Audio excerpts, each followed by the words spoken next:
soar, guided by the dreams we wore. From the oceans to the skies, endless fire burns in our eyes. Beyond the stars we chase the light, with fearless hearts through endless nights. No frontier can hold us down, the universe is our playground.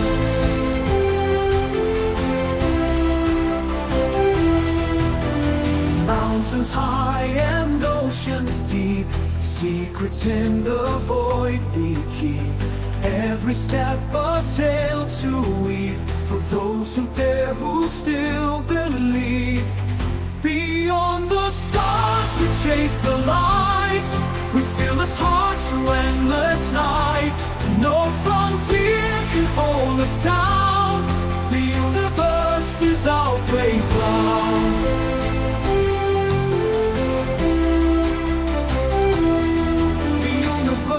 Is our playground. Mountains high and oceans deep, secrets in the void we keep. Every step a tale to weave, for those who dare, who still believe. Beyond the stars we chase the light, with fearless hearts through endless nights.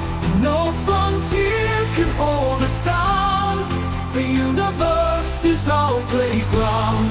Echoes call from far away, guiding ships through cosmic sway. With every launch a new sunrise, the quest for knowledge never dies. Beyond the stars we claim the skies, bound by hope that never dies. To worlds unknown we'll make our mark, lighting flames within the dark.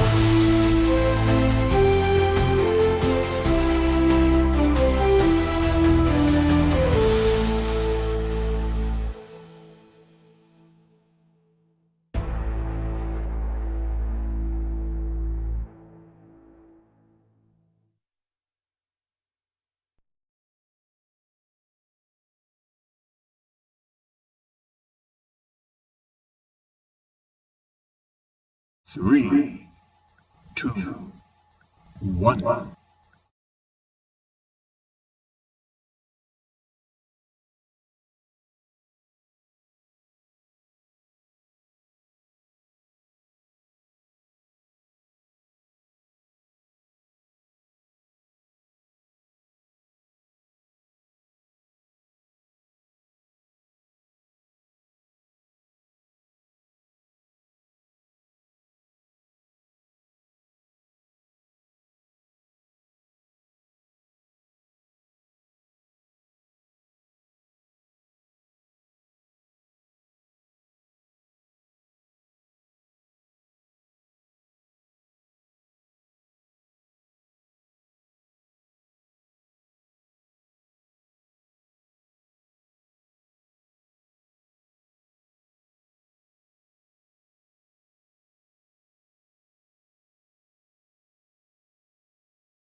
Good morning and welcome to NASA's Johnson Space Center for our Artemis II Crew News Conference. We're joined today by Artemis II Commander Reed Wiseman, Pilot Victor Glover, Mission Specialist Christina Cook, and Mission Specialist Jeremy Hansen of the Canadian Space Agency. We'll be taking questions today from here in the room through our phone bridge and from media staged at the Canadian Space Agency. But before we get started, we'll kick it off with some opening remarks from our crew. Reed, take it away. All right, thanks, Courtney, and thanks to everyone for being here and watching online. Victor, Christina, Jeremy, we're going to the moon. It has been an amazing journey the last 2.5 years, and we really see the light at the end of the tunnel. That was a good hype video. There's a couple things I want to highlight before I hand over to my friend Victor. This is a test mission, and it was highlighted up there. I know this week NASA has said that we're going to open the launch window in early February, and we just do not anchor on dates. We are going to launch when this vehicle is ready, when this team is ready, and we are going to go execute this mission to the best of our abilities. When we get off the planet, we might come right back home. We might spend 3 or 4 days around Earth. We might go to the moon. That's where we want to go, but it is a test mission, and we are ready for every scenario as we ride this amazing space launch system and the Orion spacecraft 250,000 miles away. It's going to be amazing. So what have we been doing the last 2.5 years? I feel like we've gotten to know a lot of you in the audience. You've gotten to know us. We really have crisscrossed the United States of America. We've been out west. We've been out east. We've been in the Midwest. We've been here in Houston. We've been overseas. We went over to Germany to see where the European Service Module is manufactured. We went to Iceland and did geology training where the Apollo crews trained for their historic missions to the moon. We've been up to Canada to pay homage to our friends up north. We have been all over, and everywhere we go, there is unbelievable excitement. I wish we could take you all with us so you could see the excitement that is out there. It is palpable. While we have been doing that, 2 things have really come into focus. First, the first time we saw our boosters was out in Utah, and they were just segments getting loaded onto a rail car to get shipped down to Kennedy Space Center. Jeremy and I were at MISSIONE when our core stage rolled out, got put onto a barge, and floated over to Kennedy Space Center. And I guess 2 weeks ago, we were at Kennedy, and there was the Orion spacecraft getting enshrouded in the launch abort system in the facility called the LASIF. Over in the vehicle assembly building, there's our core stage. The boosters are all assembled. They're strapped on the side of the Boeing core stage, and the United Launch Alliance interim cryogenic propulsion stage has made it to the top. And you can go up to the 274-foot level where the crew access arm is in the White Room. We were just there, and you can look down on this behemoth beneath you and just think, I think that it's already 3.5 million pounds. It's unfueled sitting on that pad right now, and it's not even fully assembled, but it is so close. So you can see all this hardware, all these elements are there, and it's just waiting for its crew and its launch team to get us off of Kennedy. The second thing that you see, though, when you go around is what really matters the most to us. It is the people that are putting this thing together. When you walk in the vehicle assembly building and you see these young men and women, these are the people you want building your rocket. They're covered in tattoos, they're wearing hard hats, they've got huge harnesses on, they're getting roped in, going up to unimaginable heights, putting their lives at risk, putting themselves in danger, and they're doing it with a calm confidence every single day. And those are the people that you leave in awe of. They have the courage to stop an evolution if it is unsafe. They even stopped us when we were in Utah and we were carrying on like 4 children looking at these boosters, and they came over and said, please quiet down, we have a critical lift in progress over here. They have the courage to do the right thing. And it has been amazing. We get to see the American public, we get to see all of our international partners. Getting to know these people is incredible. And then the last thing that we've gotten to do is we have just built a tremendous amount of trust between the 4 of us and between our leadership who we interact with every day. Our commercial partner leadership and our NASA agency leadership. It is a fine organization, and we are proud to be a part of it. We were in a sim yesterday, Victor and I, and we had a failure. Quick anecdote. We had a failure, and I read the whole failure, but I read one number wrong. I said IMU 3 failed, and our instructor behind us was like, it's IMU 2, it's IMU 2. And Victor turns around and goes, I knew what he meant. It was IMU 2. And I was like, it's so great. You know, we don't even have to talk. We know exactly what we're all thinking. So this crew cohesion, we're at the point now where we are ready to go fly. And with that, I will hand it over to my friend Victor. Oh, man. I don't want to say anything else. I'm ready to go into questions. That was great. Well said, well said. So, you know, you've had the mission overview briefings, and thank you for being here for this multi-day slog and allowing us to share what we're privileged to do with the public. So, you know, the mission is 10 days, 9-point-something days, and we're going to go fly by the moon on the 6th day. I just want to share with you a little bit about the first day. And so here's a picture of the timeline. And I know that that's too small for it to be really useful to you, but I'm just going to keep holding this up here because you can at least tell that there's a bunch of different colored lines on this chart. And I'm going to talk about a few of them. And the first one is that we actually start the day that we launch 7 hours before launch, waking up in crew quarters to get medical checks and a weather brief and to work with our team to start making sure that we're ready to go out to the launch. And when the Exploration Ground Systems team and the team in launch control says that things are looking good and send their crew, we'll drive out to the pad. And so 3 to 4 hours prior, we'll start to ingress the vehicle. And then he talked about the stack weighing about 3.5 million pounds. When it's all fueled up, it'll be about 5.5 million pounds, but 8.8 million pounds of thrust at sea level. Mass flow is going to rocket us towards space. And about 9 minutes after that, we'll be in space. And then the day gets even busier. Now, we've been up for almost a full workday at this point. And so once we get to space, the ascent portion really ends after about a half an orbit when we're going to go from a 1,200 mile by 0 mile orbit to doing what we call a perigee raise maneuver that gets us into a stable and sustainable orbit. And then we're going to get a couple of us out of our seats and start to check out really critical systems, the water system and the toilet. Very important. Got to have a toilet to go to the moon. And so we're going to be working as a team and working with mission control to make sure that the vehicle is ready. And then we're going to go around the Earth in about the same amount of time that the International Space Station goes around the Earth, in 90 minutes. And once we get to that closest point to the Earth or perigee, we're going to do something called an apogee raise burn. And that apogee raise burn is going to get us going into an orbit that humans have never been in, almost 40,000 miles away from the Earth on one end.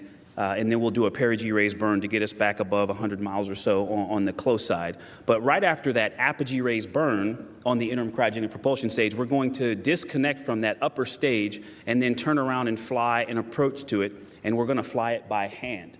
And we're going to make sure that the flying qualities of the Orion spacecraft are suitable for the more complex missions where we're going to dock to a lander or to the Gateway, the orbiting space station around the moon.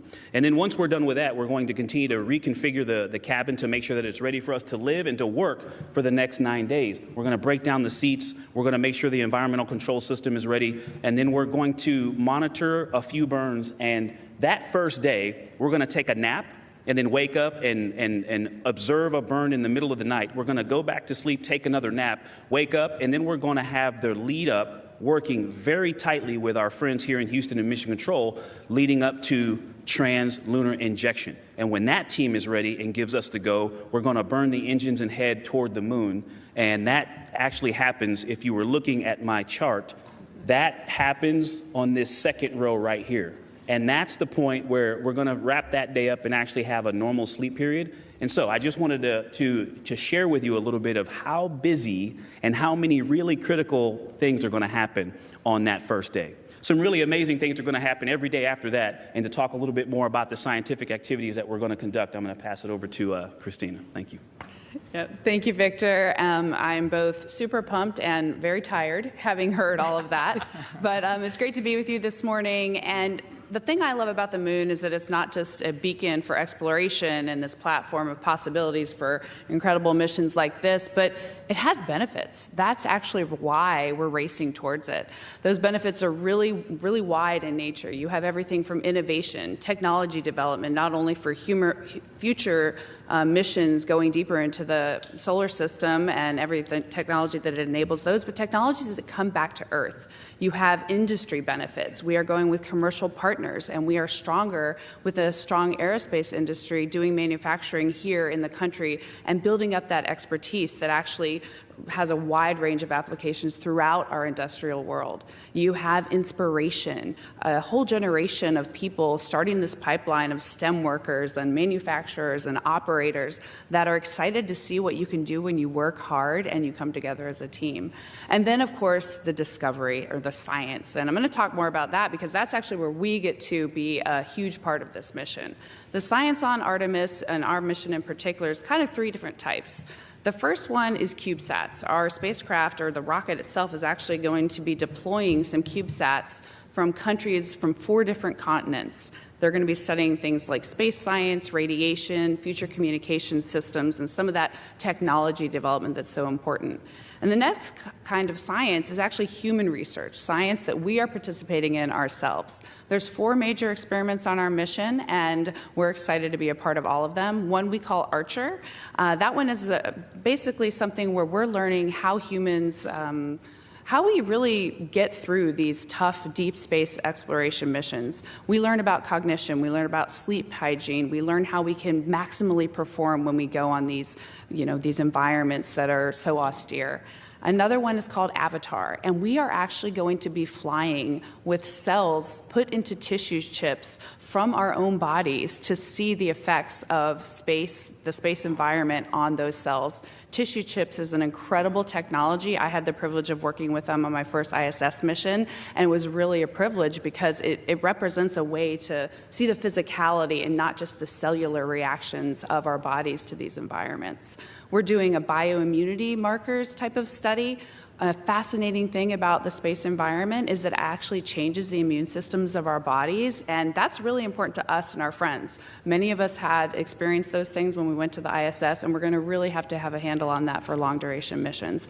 And then finally, a mission or an experiment called Standard Measures, and this one I love because it basically encompasses everything you can possibly think about to measure about the human body and puts it in a repository. So things we haven't even thought of yet, questions we haven't even thought that we need to answer yet, and maybe methods for answering those questions that haven't even been invented yet can still be applied to all of the people that have flown in space in the future by having this repository of information. So those are some of the human research experiments we're going to be a part of. But then, of course, there's the big hitter, the lunar geology, which is actually just another way of saying solar system formation science. Learning, gaining knowledge about how these planetary systems evolve around a sun, around an energy source.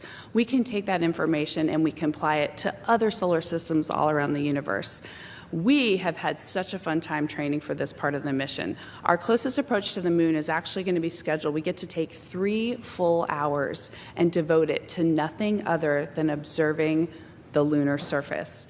And depending on the time that we launch, depending on the illumination of the far side of the moon, we hope it's not the dark side. We hope it's the lit far side, because that could mean that we could see parts of the moon that never have had human eyes lay upon them before. And believe it or not, human eyes are one of the best scientific instruments that we have. Our geologists are beyond excited for our eyes to look at the moon, and we've been training how to turn those observations into tangible science for them. There are incredible basins on the moon. Some of them are in this picture behind me. One, for example, Oriental Basin. It is this gem of a basin that basically is like the archetype, the Grand Canyon, solar system wide, that can tell us about solar system formation. And really, to me, what does this all boil down to? And that is answering some of the biggest questions of our time. Questions like, are we alone? We can answer that by going to Mars in the future, and this mission can be the first step in bringing that answer back to Team Humanity.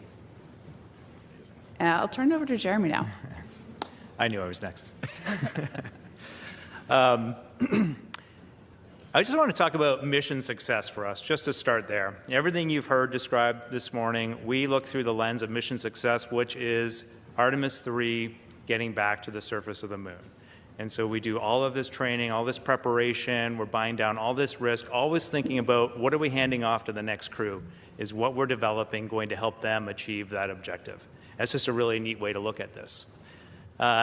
You know, the night before, when you're going to bed, a day like this, it puts things into perspective for you. And I took a moment to kind of step back and think about, wow, what an extraordinary privilege it is to train with my fellow crewmates here to go on this mission, to train alongside our backup astronauts, Andre Douglas and Jenny Gibbons from the Canadian Space Agency, who are right now working hard on getting ready for the mission while we're up here today. And of course, the broader team, the entire team that enables us to go do this. It truly is an absolute privilege. And for us, Artemis 2 is about much more than just going back to the moon. It is about the pursuit of excellence. And just let me speak first to our American partners. You should be extraordinarily proud of your space leadership that you have held for over half a century. You are constantly in that pursuit of excellence. You have this incredible industry and academia who is supporting and leading us back to the moon with an eye of going to Mars. And it truly is extraordinary. And then you do one more thing that great leaders do, and that is you carve out space for others to join you, to bring their talents and gifts and make a contribution. And to my fellow Canadians, you should also be extraordinarily proud that we are represented in the Artemis program. And it wasn't a gift, you earned it. For over decades now, you have responded to that call, to that opportunity with a can-do attitude, and you have used strategic investments, and you have innovated and created things like Canadarm and many other examples that have put us in this position where we can earn our place on the global stage. And that's extraordinary. That is our can-do attitude. And when I think about the four of us flying around the far side of the moon, coming around, seeing that Earth rise, taking images and video and sending them back to you, the feeling that I have inside is hope. I just imagine when that is going to be like. And we know that Artemis 2 is not the solution for humanity on planet Earth, but it is a contribution in the positive column. We hope that just for a moment that people will pause and say, wow, it's extraordinary when you look back upon the Earth with over 8 billion people. And you see this concrete example of what humanity can do, this extraordinary thing when we set big goals and we work together to achieve them. Now, I just want to take a moment to say a few words in French for my fellow Canadians back home. Le Canada fait partie d'Artemis à cause de la leadership spatiale américaine. Et parce que ça donne l'exemple de qu'est-ce qu'on peut faire quand on fixe des grands objectifs et on travaille ensemble de les faire. Comme Canadiens, nous pouvons être tellement fiers parce que nous avons répondu à l'appel et pendant des décennies, avec des investissements stratégiques, on a créé et innové des solutions comme le Canadarm, par exemple. Et maintenant, on va être le deuxième pays au monde à envoyer un humain dans l'espace lointain. Et si le Canada peut survoler la Lune, juste imaginez qu'est-ce qu'on peut faire ensuite. Hand it back to you, Reed. Thanks. Well done. Do we have time to maybe cover naming the spacecraft? I think so. Okay. How many of you were here on Monday for the big event? You know, I won't make you stand up like Amit, but this place was packed on Monday. This stage was packed on Monday. We had Secretary Duffy here. We had Senator Cruz. We had Congressman Babin and LZ. We had all of our leadership, Amit, our associate administrator. It was an amazing event as we announced 10 new astronauts here at the Johnson Space Center. So this has just been a week filled with amazing energy. And when I look at 2026, the year ahead, we're going 250,000 miles from planet Earth. And it just so coincidentally happens to be the 250th anniversary of the United States of America. So we'll see if we can play those two numbers together just a few thousand times on this mission. But it definitely gets us fired up. So a couple months ago, we thought as a crew, we need to name this spacecraft. We need to have a name for the Orion spacecraft that we're going to ride this magical mission on. And so we got the four of us together and our backups, Jenny Gibbons from the Canadian Space Agency and Andre Douglas from NASA. And we went over to the quarantine facility here and we basically locked ourselves in there until we came up with a name. And it was amazing. We started with like a lot of names. I mean, there were names that I loved. There were names that Christina loved. We all had our little pet names. And as we worked our way through this, we went big to small, which this crew does so well. And we started with the NASA core values. And then we looked at the Canadian Space Agency core values. And then we talked about what matters to us most in our core values. And then we looked out at what is going on with Artemis 2. What do we want this to be? We want it to be success for Artemis 3. But Jeremy hit it. You know, peace and hope for all humankind. That is what we really want. And so we are bringing together the world. We are bringing together an amazing workforce, and they are bringing together an amazing vehicle. And at the end of all that, when you squeeze it all down, it created magic. So we're going to fly around the moon in the spacecraft Integrity. Thank you.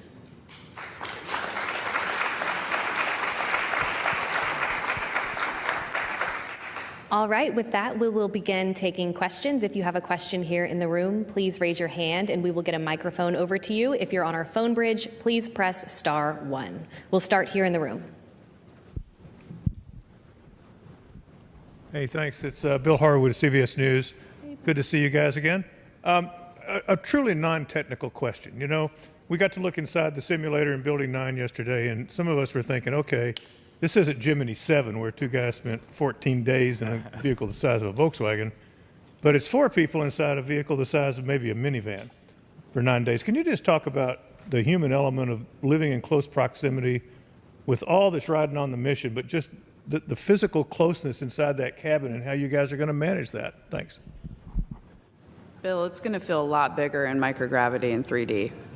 So I'm really counting on that. Until Jeremy starts exercising, and then it's going to feel small again. Yeah.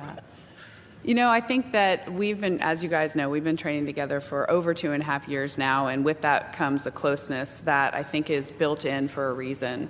We are comfortable working really closely together. We actually also are committed to a system of train like you fly. And so we take opportunities to build in closeness together where we have the reality of that lack of ability to unplug, that lack of privacy when you want it the most. When we're taking that 4-hour nap at the end of a 37-hour day, that's when we're going to want to just, you know, go to our own room and put on some headphones. But we won't have that luxury. And how do we perform maximally even in that environment? So we've done some things. We actually do long sims where we all spend the night here on Johnson Space Center.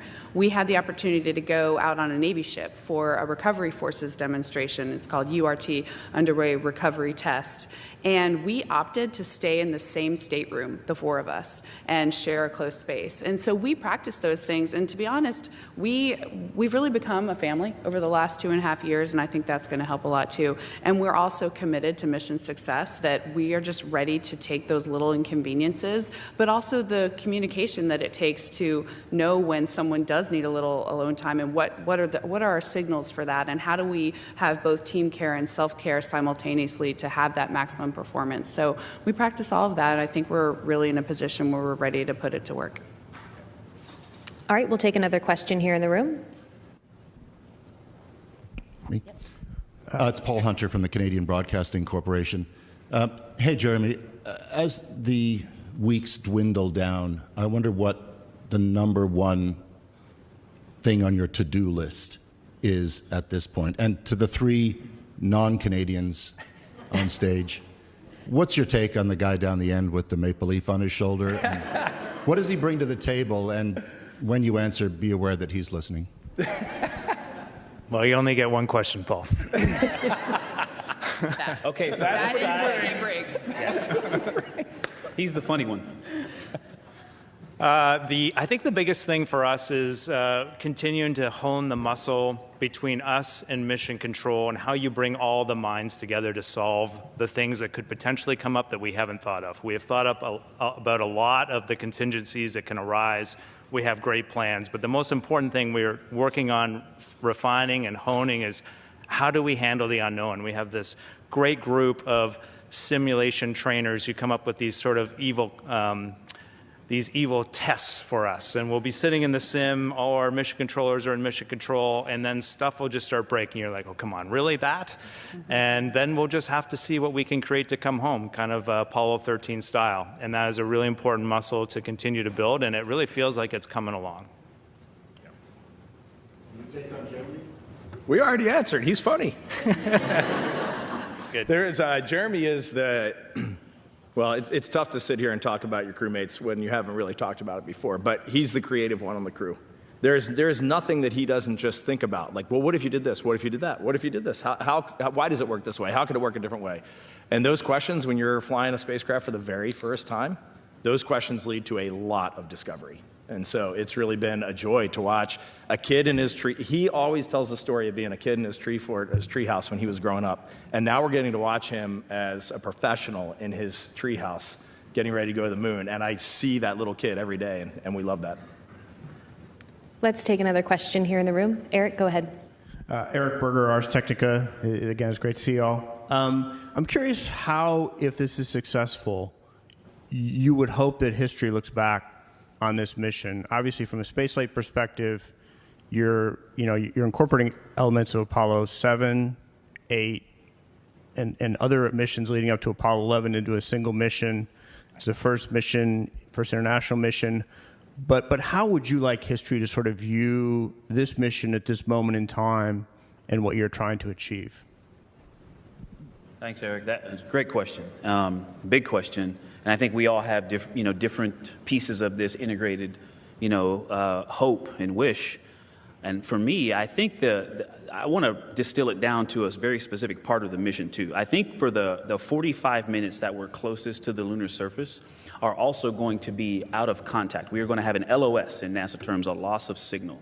And while we cannot talk to the planet and our friends that are even in space on the International Space Station, I would love it if the entire world, those 8 billion people Jeremy mentioned, could come together and just, be hoping and praying for us to get that acquisition of signal and be back in touch with everybody. If we had the ability to be one thing for one moment, that would remind us when things get tough. I mean, it won't fix everything, like Jeremy said, but it would be a reminder, a data point that we all share that we can do challenging and very big and very important things when we work together. We'll take our next question here in the room. Andrea, go ahead. Hi, Andrea Leinfelder of the Houston Chronicle. We've heard a lot about how important your observations, your eyes will be on studying the moon and studying about its geology. So I want to hear more about that training. What's it been like to learn about the moon's geology and to be able to explain what you see to the people on the ground? Can you give me some examples of how you've trained and if it's been hard to learn about these different types of rocks? Thank you. I'll start and then I'll toss it over. We've been to the moon in Apollo, and so when we would go into this training and they're talking about us looking at the moon and all the things that we can bring, in the back of my mind, probably like in the back of yours, it's like we've been there, we've orbited the moon, we've seen these things before, so what is Artemis 2 going to bring that is new to this? And just based on our geometry as we fly around the moon, our science team put up a picture on a giant projector, and it was the far side of the moon that has been seen by human eyes, and there is a very likely chance that we will see 60% of the far side that has never been seen by human eyes. Oriental has never been seen by human eyes, just because Apollo was always landing in lit sides of the moon, so the near side was lit, the far side was usually dark or crescent, and so we will very likely, depending on the launch period that we launch in, see things that no human has ever seen, and that was when I got addicted to lunar geology in Artemis 2. Anybody want to talk to the more specific training? Sure, I can add just one more thing. Like Reed, I was skeptical at first as well. But I saw the excitement that they had with respect to if, like the human eye is just, like Christine was saying, it is a magical instrument. Our brain can pick out subtle differences. And they've identified these areas that they're training us on that they want, to them, they look different than most of the moon, but these areas also look the same. And they're wondering if the human eye will be able to pick up something that shows that this is different from that different.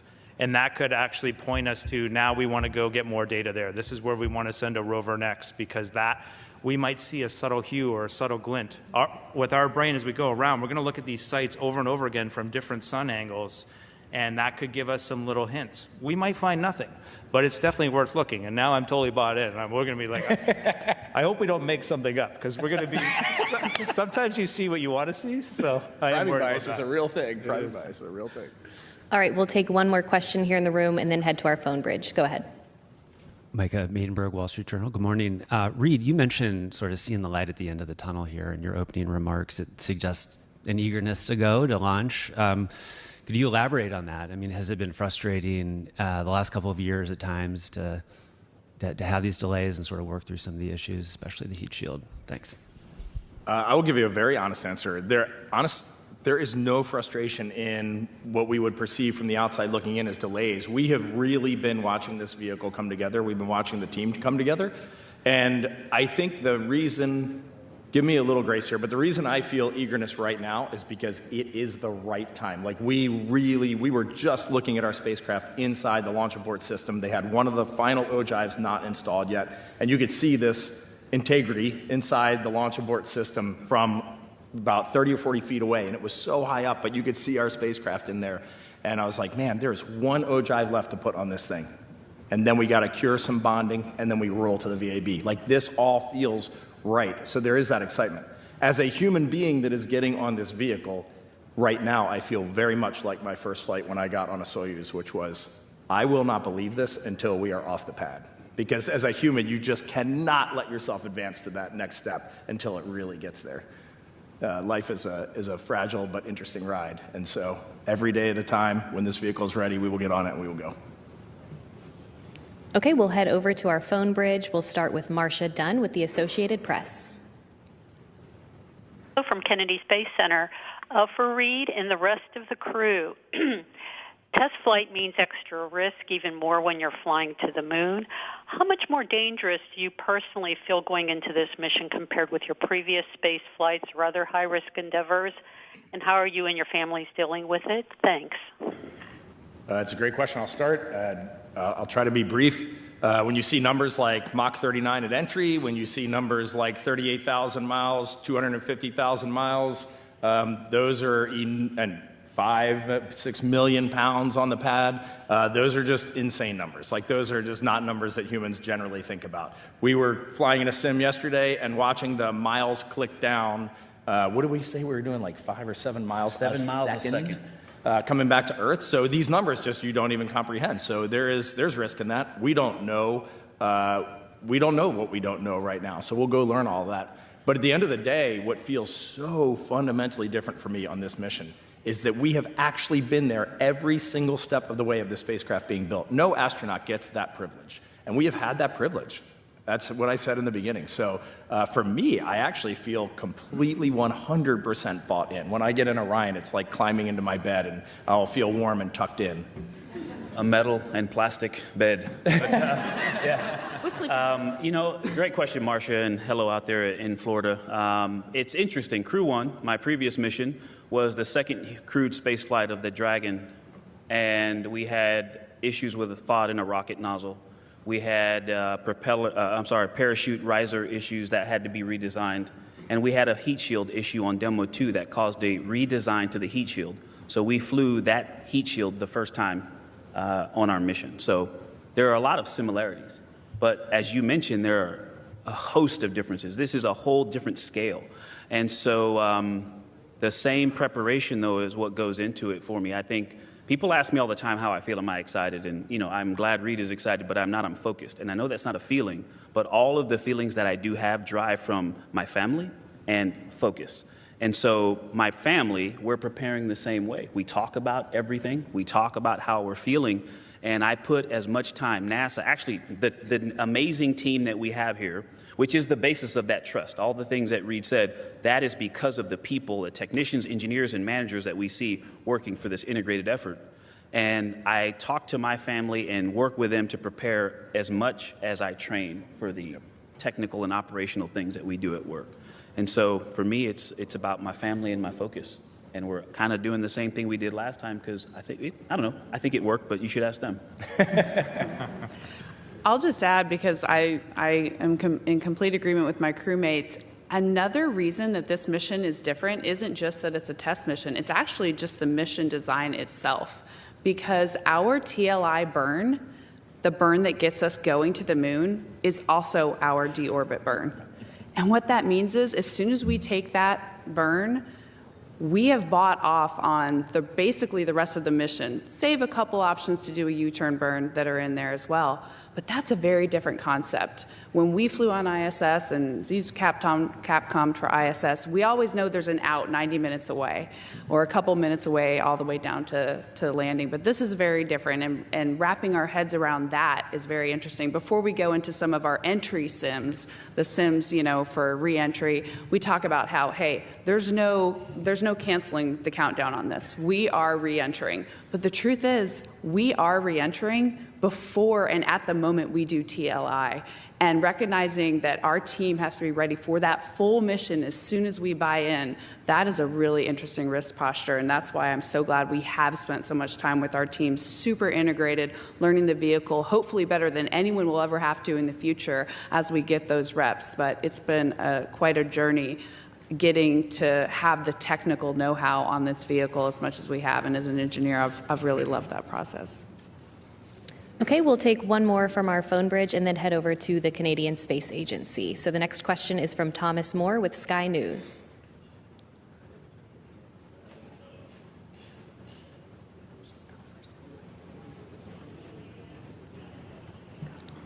Thomas, if you're talking, we can't hear you. Hi, can you hear me now? We hear you now.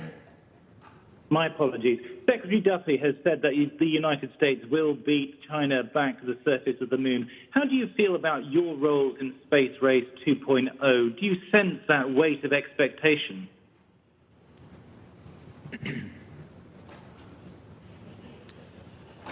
Sure. They're looking at me. I just threw my poor crewmate. No, I'm good. I'm good. I think I can speak on behalf of all of us. I mean, we've definitely listened to that, and we understand, why there's this perspective of a race and the benefit to just having that realistic viewpoint of what's going on in the world. There are very real things happening, and you got to have heads up play, and you got to be thinking a few steps ahead. This all makes sense to us. I think for the four of us, we kind of know what we have to do. Like, no matter how you look at it, it's really all the same for us. We're just going to pursue excellence, like I talked about before. That's how you win a space race, and that's just how you move our countries forward. More importantly, that's how you create an environment where you might encourage others to collaborate. This is a beautiful example of collaboration, and winning that race is very important to all of us. But for us, we're just going to go back when we're done talking to you. We're going to get back in the sim, and we're going to keep getting ready to go. All right, and we'll head over to the media at the Canadian Space Agency, and we'll take 2 questions from there. Bonjour. Une question ici de Mathieu Robert Sauvé du Journal de Montréal that I will repeat in English after. 21. Quel est le plus important mystère ou découverte que vous espérez faire en survolant la Lune? What is the most important mystery you hope to solve by flying over the moon? Alors, selon moi, ce n'est pas un mystère, mais c'est un grand défi pour l'humanité. Pour moi, c'est évident. En réalité, c'est nécessaire que l'humanité cherche et essaie de collaborer ou d'apprendre comment collaborer tout ensemble.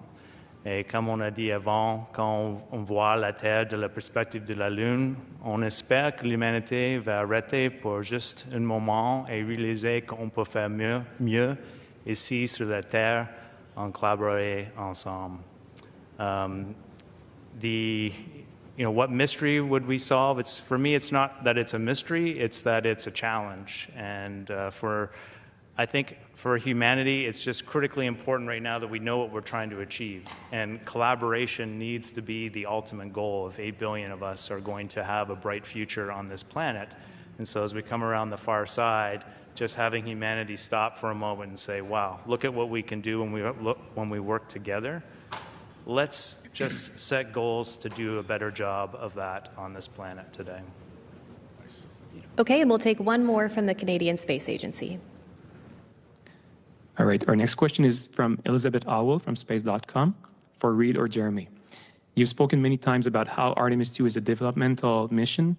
As such, how do you assess when you have enough knowledge or skill to perform a task on the mission? And can you give an example? We talk about that a fair amount, and usually in a crew, there's like a magical moment where you all of a sudden you just look around and you're like, we're ready to go. And I have really started to feel that recently. I might let Ike chime in here for a second, but it's that you get to that point where you do not have to communicate any longer. You're just listening to everything happening, and all 4 of us are watching each other and the mission, and we do not need to speak, we just know. I can just see the corner of an eye and know exactly what is happening on that person. So for me, it was this moment a couple months ago. We were in the MPPF, the Multi-Payload Processing Facility, where the Orion spacecraft was where Integrity was getting fueled, the European Service Module was getting fueled up, and the spacecraft itself as well. And there was a moment in that test, Victor and I were sitting right next to each other, much like this, but reversed. And as Victor reached up to point at something in the display, I was triggering the microphone to talk to the launch control team about that exact piece of telemetry. And it was in that specific moment where I said, we're ready to go. That was a good one. Okay, we'll bring it back into the room. Hey, Dorothea Nöller from German Public TV. Thanks for being here. So I have a question for Reed. What's your role as a commander, or better, how do you understand it? So is it like I'm the boss, I tell you what to do, or is it more kind of democratic? That question is better answered by my crew. We have a very flat architecture here in the astronaut office, especially at NASA. I could be your boss one day, you could be my boss the next day. So you always have to be kind to people because you never know when that can come back. But look at the four of us, listen to the four of us, go back and read our bios and see the experience that we bring to the table. At the end of the day, if a decision absolutely has to be made, I will make that decision. Aside from that, we are a team, we are highly collaborative. I trust these people, hopefully they trust me. And we are going to go out and get the job done. Okay, we'll take another question here in the room. Tom, go ahead.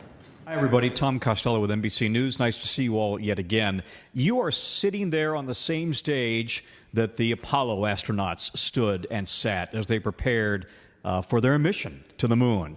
And I'm wondering now, as you fast forward from that experience from Apollo 11 and the other Apollo missions, what is in your minds as you share that legacy, that mission, and really, what similar goals do you have from what the Apollo missions did and what you're looking to do? Can I just at least start? I'll answer too, but I guess I have a request. I would love it if we could all say something to this one. And I'll keep mine short. There's a lot of talk about races, but when you bring up Apollo, the thing that a legacy, it just resonates through everything that we're doing. And the race that I think the most about is the relay race that we're in. You know, there's a saying, if you want to go fast, go alone. If you want to go far, go together. And we are going together, and our mission success is built on handing off a starting point to Artemis 3 that sets our country and our partners up to go back to the surface of the moon. And so I just think about legacy and the honor and privilege it is to be a part of this journey.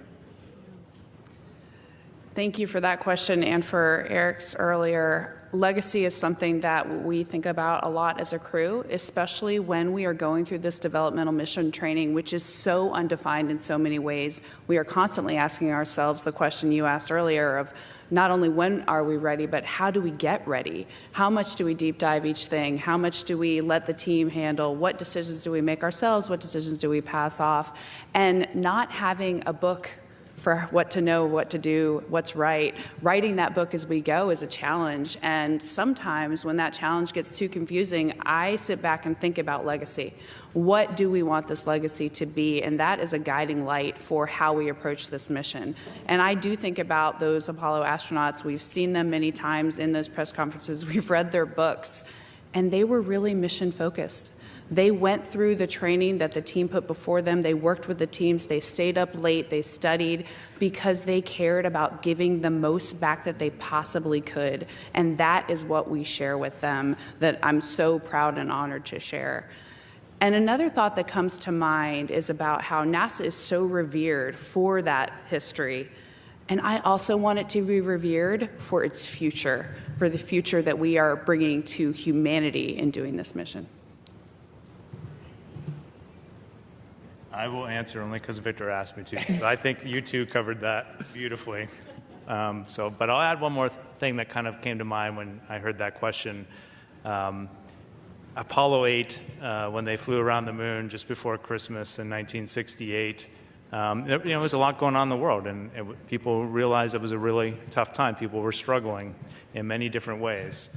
And I think we can all resonate with that today.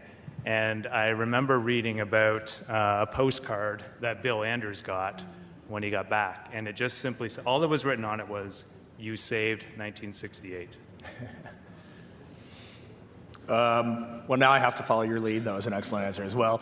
I want to bridge. This is going to be an odd answer. It might land wrong, but I'm going to try anyway. This is the first time we're going to send humans to the moon, and we're going to have humans in low Earth orbit. That is awesome. Like, we should, as humanity, we should take a brief moment to go, that's awesome. One of the things that we most asked for and look forward to is we are going to do a crew conference between Integrity and the International Space Station, the crew that's up there. And I will tell you, our friends that are on Crew 11 and our friends that are getting ready to launch on Crew 12 are arm wrestling between the station and home to see who gets to be in space when they talk. Like, they're as fired up as we are, and I did not expect that. But we are kind of talking about legacy here. And, you know, when we started this 2.5 years ago, we did a lot of this, like big, huge strategic thinking, huge inspiration. The last 6 months, it's totally changed. We are thinking about how does this computer talk to this computer? How do these abort systems work when we're over the Atlantic Ocean, over Africa, over the Indian Ocean? We are thinking a completely different set of thoughts, and that is awesome. And when I look at the future, when we talk about what is our legacy, I don't want to look 5 years or 10 years in the future. I want to look 100 or 200 years in the future. And honestly, this is where I thought this might land wrong. I hope we're forgotten. 100%.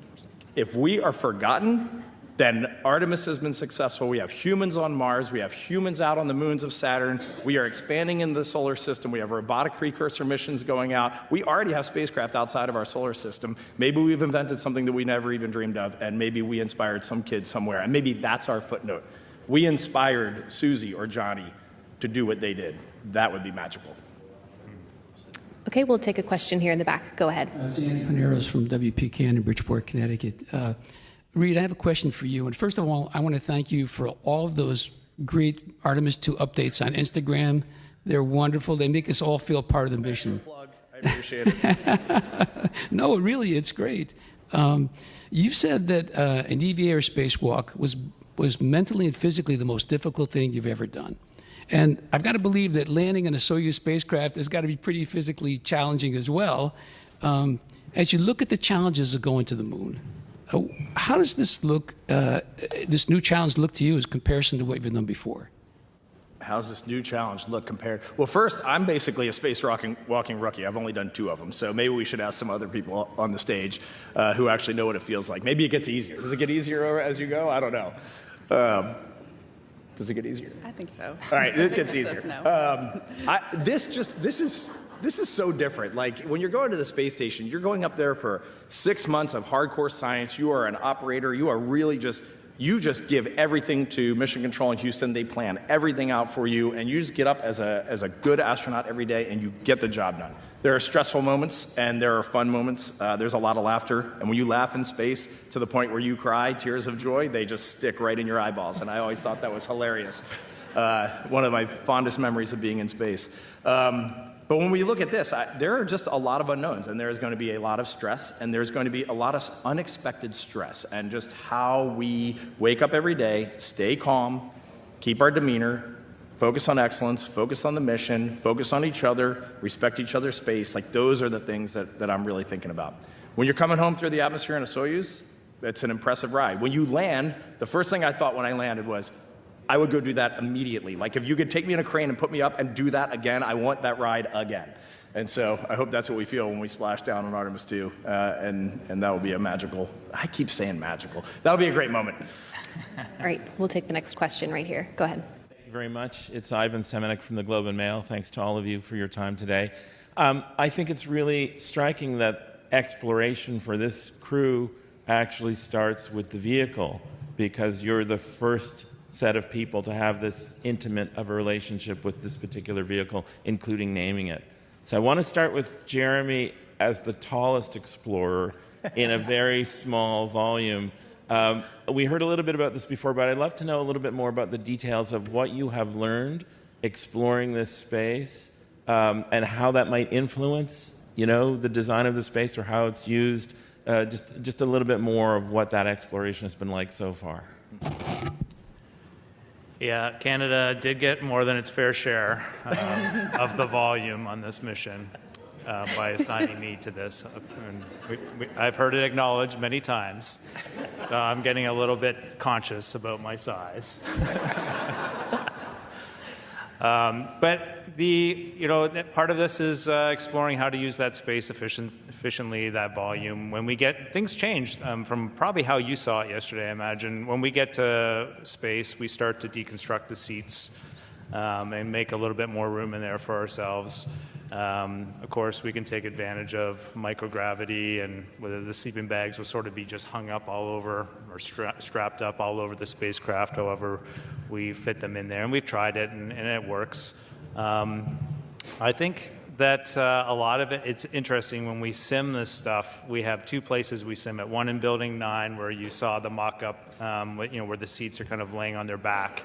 And it makes it a lot more challenging than when we practice this stuff in our other sim, which is the one that is integrated with Mission Control, where we can sort of walk around and walk up to the displays and use them there. It's much more comfortable for 1G training. But I do think it is going to be a bit of an adjustment for us when we get up there. We're going to constantly be in each other's way as we're trying to get through that busy timeline, especially on day one. Like, you're in these launch and entry suits. At some point, we got to coordinate getting out of them, getting everything set up and tested for the first day. So, and these three are going to have to mentor me a little bit as I get my space legs, because they've all had 6-ish months on space station, and I'll be learning how to float and fly and bumping into stuff, and I'll need a little help probably. Okay, we will head back over to our phone bridge and take the next one from Ryan with NASA Spaceflight Now. Hi, thanks very much for doing this.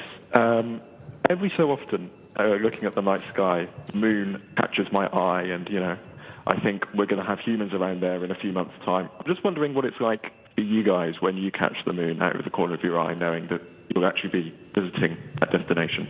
Thanks. We all are going to answer this almost certainly. Who wants to start? Well, I've said too much. I suppose I can start. You know, I actually think about this even bigger picture. We all, and maybe some of us in this room or listening, knew a time where you looked at the moon and you inherently didn't know we've been there. But my whole life, when I look at the moon, something in the back of my mind always knew we've been there. And on some human and fundamental level, I feel like that changed the perspective that I had just looking out into the world and looking out into the starry night and the moon.